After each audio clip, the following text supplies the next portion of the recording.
এশিয়ার অনেক দেশের অর্থায়নের মূল উৎস বন্ড এবং পুঁজিবাজার হলেও এক্ষেত্রে এখনও অনেক পিছিয়ে বাংলাদেশ।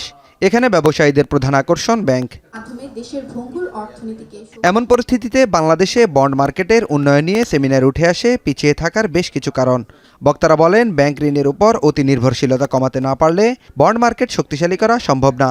সেই সাথে রয়েছে দুর্বল বাজার ব্যবস্থাপনা, মূল্যস্ফীতির চাপ এবং বিনিয়োগকারীদের আস্থার সংকট। কর্পোরেটগুলো যদি আপনার খুব ইজিলি ফাইন্যান্সিং অ্যাক্সেসেবল হয়ে থাকে ব্যাংকের থেকে, তখন তারা ক্যাপিটাল মার্কেটের প্রতি খুব একটা আগ্রহী হয় না। আমরা ওই সুকুক বন্ড শুনেছি, ট্রেজারি বন্ড শুনেছি।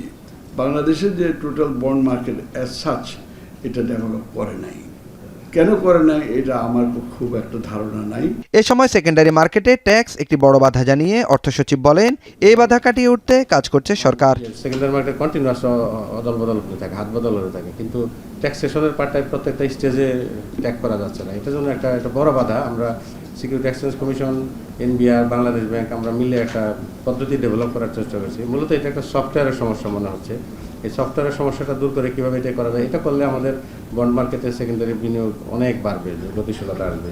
ব্যবসায়ীদের অতিরিক্ত ব্যাংক নির্ভরতা কমাতে বন্ড মার্কেটকে অটোমেটেড করার গুরুত্ব তুলে ধরেন কেন্দ্রীয় ব্যাংকের গভর্নর।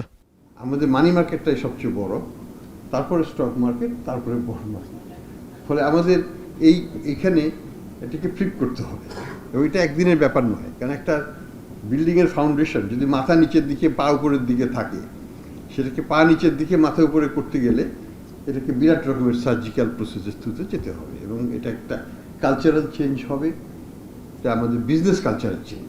সেমিনারে বন্ড মার্কেটে বড় পরিবর্তন আনতে সরকার এবং বাংলাদেশ ব্যাংকের পাশাপাশি সব নিয়ন্ত্রক সংস্থাকে এগিয়ে আসার আহ্বান জানান বক্তারা।